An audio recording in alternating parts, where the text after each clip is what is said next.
finally back to Hong Kong after more than 18 months, and maybe it's a very good opportunity for you guys, for our overseas audience, to see how my home has changed since I left Hong Kong in August 2023. I'm really excited to see how Hong Kong has changed since I left.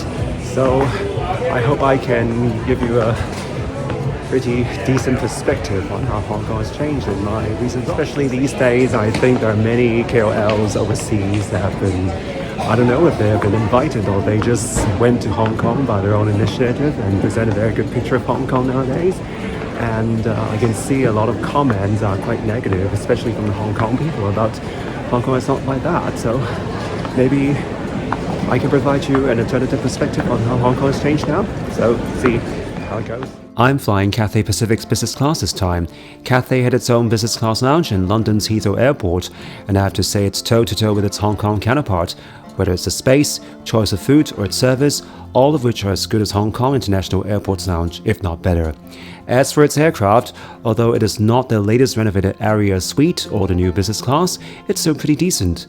Service are typical Cathay, no fuss and efficient. As for its food, I have to say the quality has improved markedly, especially when compared to its rivals like Singapore Airlines. I'm really glad that Hong Kong's major flight carrier have bounced back so fast after the COVID pandemic. Finally, I've arrived in Hong Kong. This is a completely new experience because this is the first time that I'm back without a home.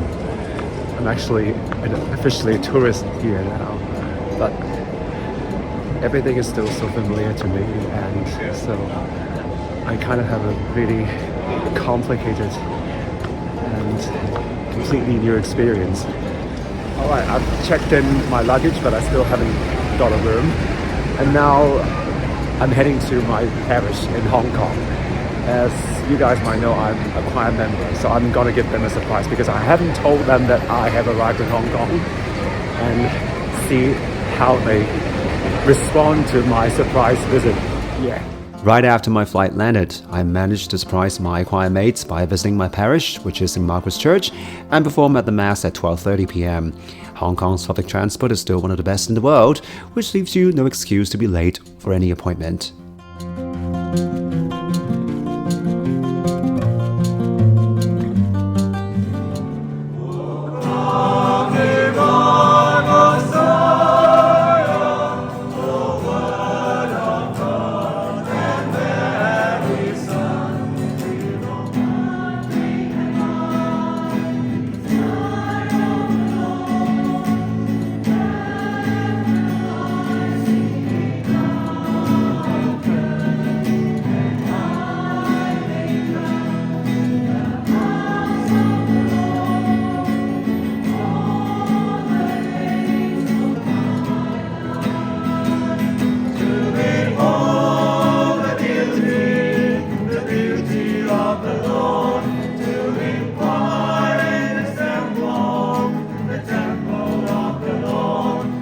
After having lunch with them, I went to one of the most famous streets for toys in Hong Kong, a Tai Yuen Street in Wan Chai.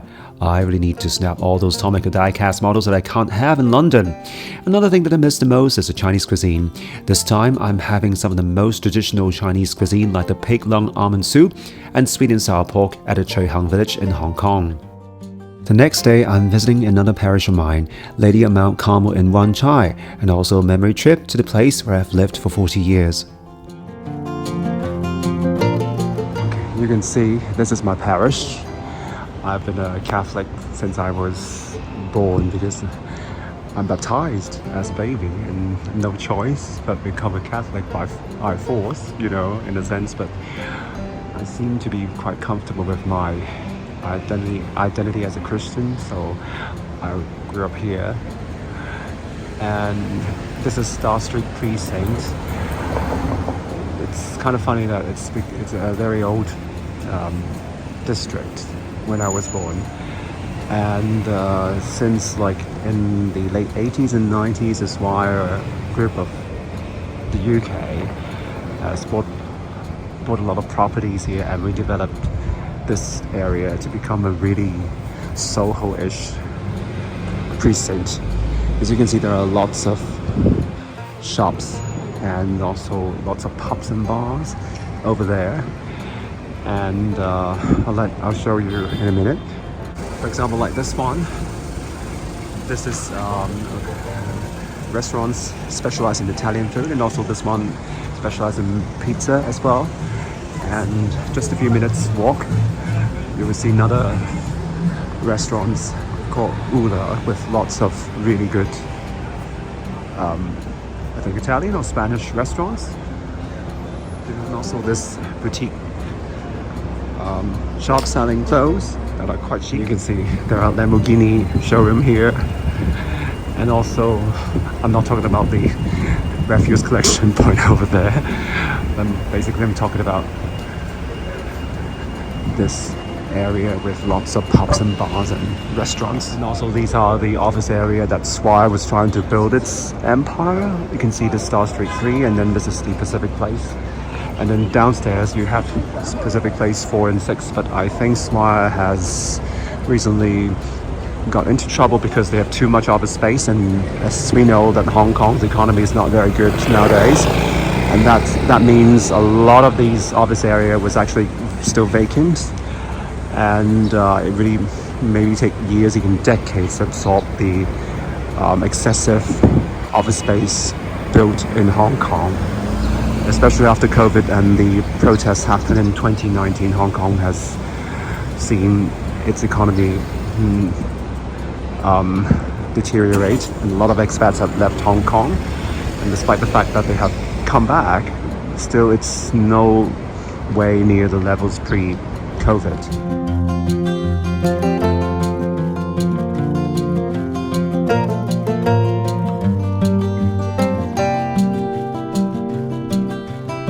This is the street that I was talking about. Actually, this area is comprised of 3 streets: the Sun Street, the Moon Street, and the Star Street. Star Street is one of the most famous precincts in Hong Kong, and then this is Moon Street. Actually, there's a lot of good food and beautiful restaurants. One of them is the one called APT. There's a cafe over there. The latte is really beautiful.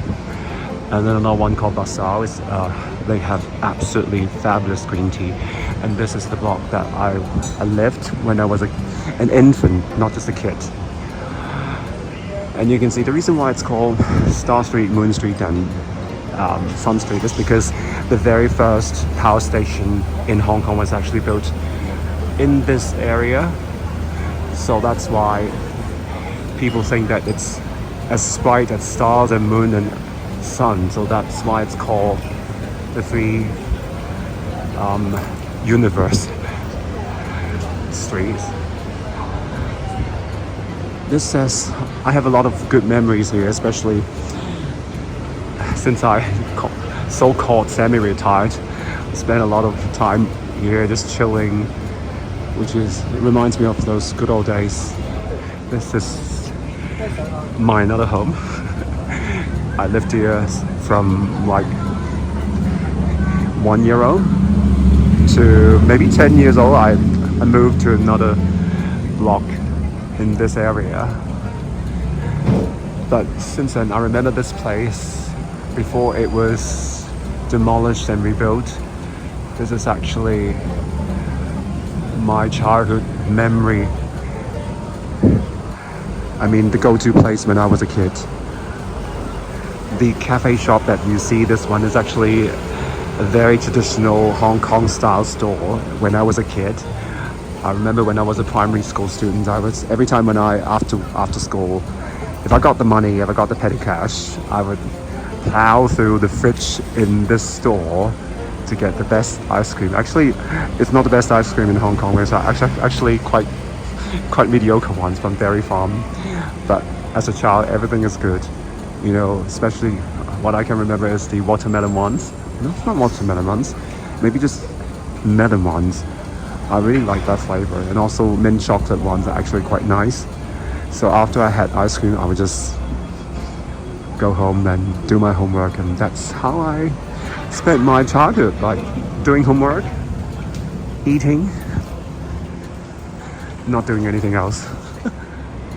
But all jokes aside, I think this is another go-to place if you ever visit Hong Kong when you have coffee.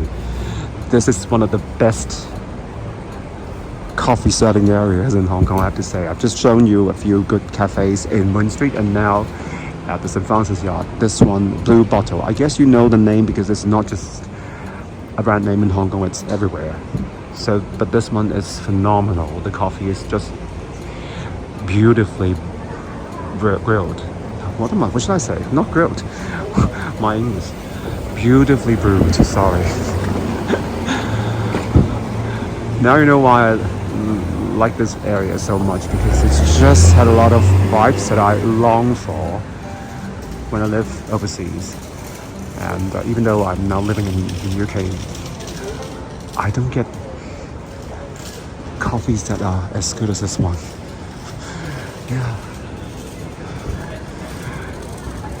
I truly understand why the expats love Hong Kong so much, because they have the best of both worlds. It's convenient, and also they get what they want, if not better. And yeah, and that is actually something that I miss in Hong Kong. It's the vibe, the vibrancy, cosmopolitan area where east meets west, and everything seems to be so incongruent yet balanced, if you know what I mean. After that, I hop onto the MTR again and visited Happy Valley, one of the most affluent districts in Hong Kong, and also the place where the Kraken Gar Cricket Club was located. And as a member of the club, of course I won't miss their French toast and all those Cha Chan Ting style food. I think as a Hong Konger, having lived in Hong Kong for 40 years, more than 40 years, you may ask me if I miss Hong Kong. I think, of course, there's lots of things that I miss Hong Kong, especially when I already have so much here, like being a member here in the cricket club. It's something that I would never be able to have it again in overseas. Like, for example, if I need to go to the gym, I can't simply go to a cricket club and have it. And there's lots of inconvenience working or living overseas. For example, the public transportation in London is dreadful. Everyone agrees. And but also there are lots of takeaway. I guess if you are an expat, you might ask, what's so good about Hong Kong? But I guess if you already lived here as an expat, you would know that there are lots of things that you would like, because that's why you are here. For example, the low taxation rate, and also the convenience. We have the best public transport, and especially if you have lived in London for so many years, I wouldn't need to tell you how bad it is for the public transport in London. So it's so compact, it's so convenient, and you also enjoy the vibes. And despite the fact the economic environment has gone down in the past few years, it's still pretty much, maybe I have to say, it's the environment, the economic environment is actually better than London right now, unless you're working in some really lucrative business. I bank anybody, I don't know, you tell me. But if you asked what I miss the most about Hong Kong, is one of the things that I missed the most, definitely this cricket club, which I have membership. But aside from that, my takeaway is that whether I can start a new life in a place that I have completely zero. It's a blank sheet of paper for me to start all over again, versus a place that I've already had so much, and I've considered that I'm in a bottleneck of my life here, like mid-life crisis. And I mean, it's like an equation, you know, when you are moving to another place, it's all about the plus and minuses. If the equation is a plus, then there is reasons for you to start a new life in another place or another country. But if the equation is minus, then for sure that you will regret your decision. And that means, if you ask me if I regret my decision to leave Hong Kong, I haven't regret for a single day, because I got what I want to. I know as a Londoner, maybe if you're earning an average income and you are living paycheck after paycheck, it sounds very odd. But for me, I have to say I'm pretty much comfortable, and I have more choices than an average Londoner is. So that's why I'm in a more comfortable position to start a new life.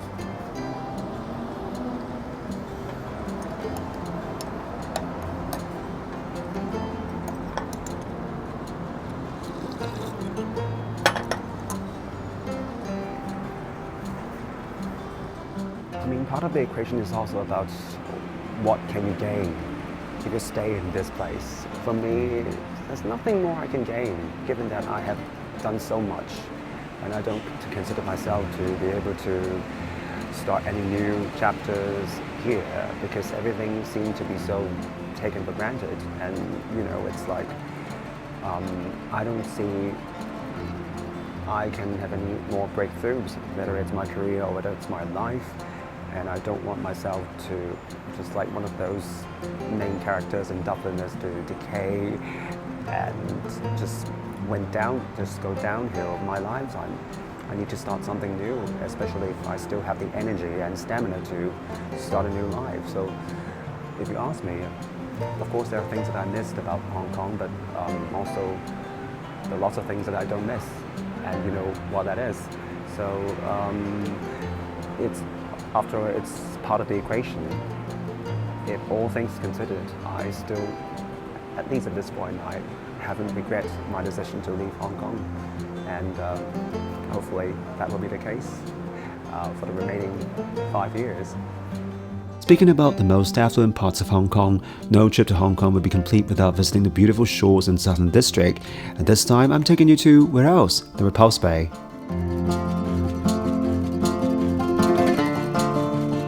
Okay, we have arrived in one of the most beautiful places in Hong Kong, and that's Repulse Bay.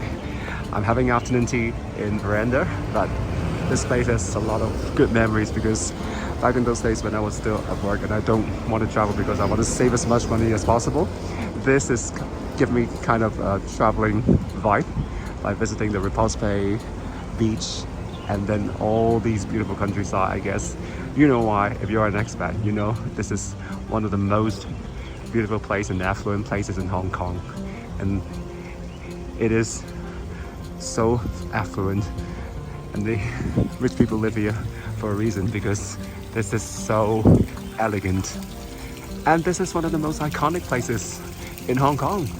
And before that, it's a Repulse Bay Hotel, and now this is Veranda, operated by the who else? Peninsula Hong Kong. Let's go.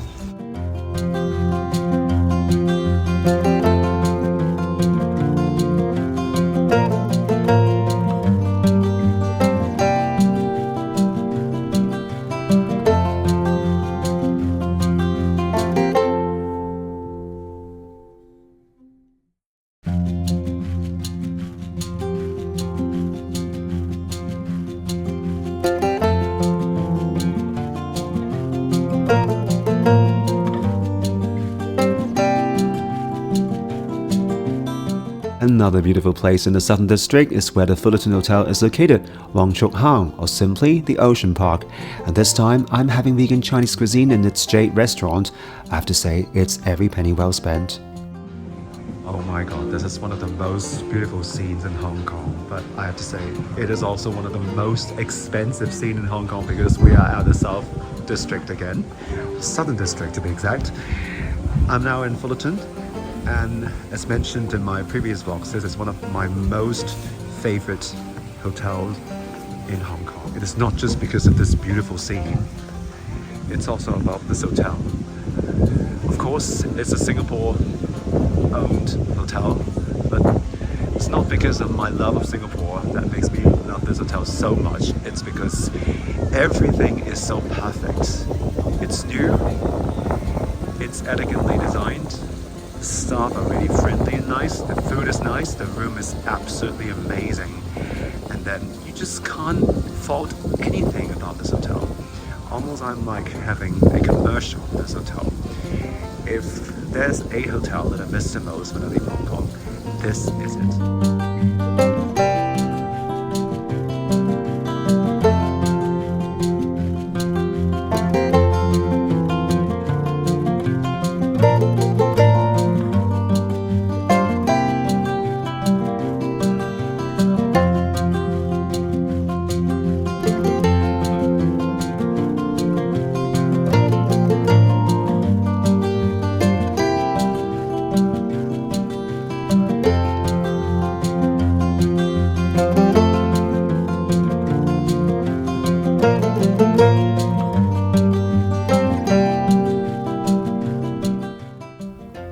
no memory trip would be complete without visiting the place where I spent most of my working life, Central and Admiralty.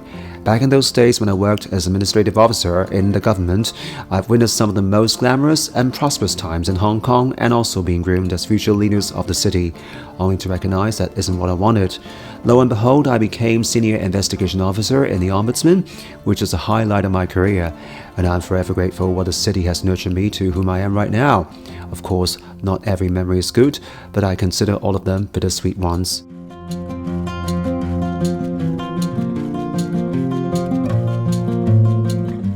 Talking about the peak of my life, no trip to Hong Kong would be complete without taking its peak tram and see the stunning views of Hong Kong. I have to say Hong Kong has much less tourists after the pandemic due to whatever reasons you may guess, but I have to say walking along the trails of the peak without the need to walk elbow to elbow with tourists is actually quite a good experience.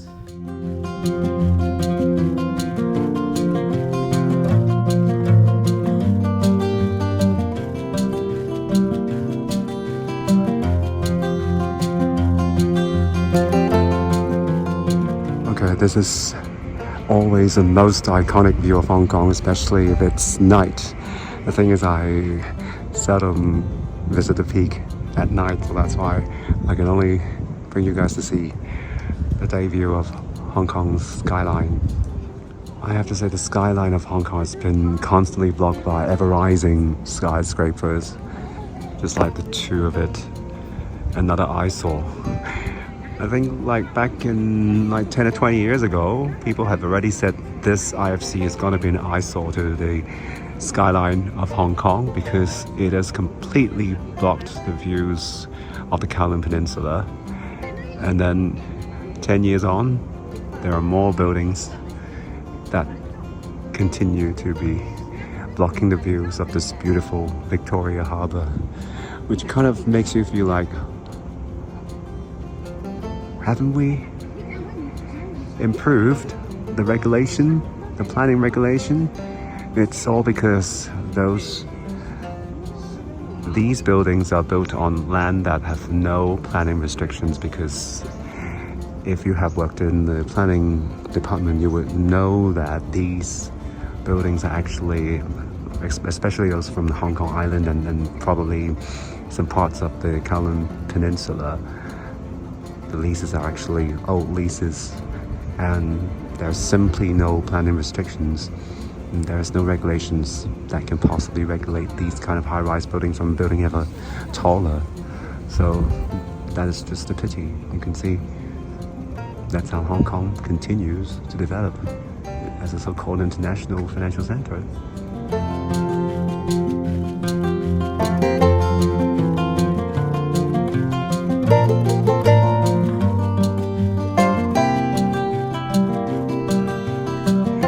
I remember as a kid, my parents would say, don't eat in McDonald's in the peak because it's gonna be a rip-off.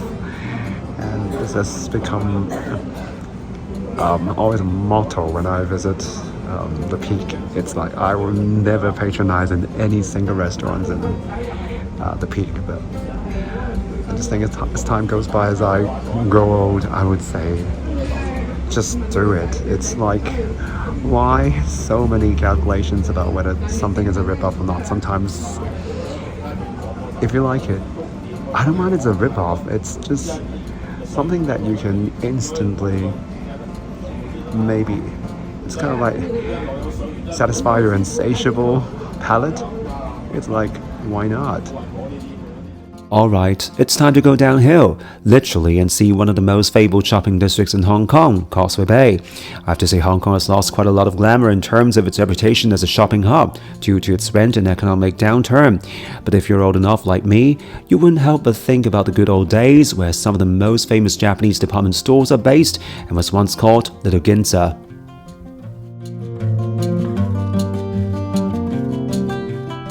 Last but not least, what I miss the most about Hong Kong is its soybean milk, fried breadstick, and white congee with preserved egg and lean meat. While I don't think expats would appreciate its taste, especially preserved eggs and the texture of the congee itself, it is considered to be comfort food for Hong Kongers. And finally, the big question, has Hong Kong changed? Well, having only stayed there for a week, I wouldn't be able to tell you in detail how it's changed, but my initial thoughts are there's much less tourists now and the economy seemed not very good. But I have to say many of its strengths like efficiency and attractions are still there. Well, there's no doubt that Hong Kong is no longer the place that was culturally vibrant 10 years ago.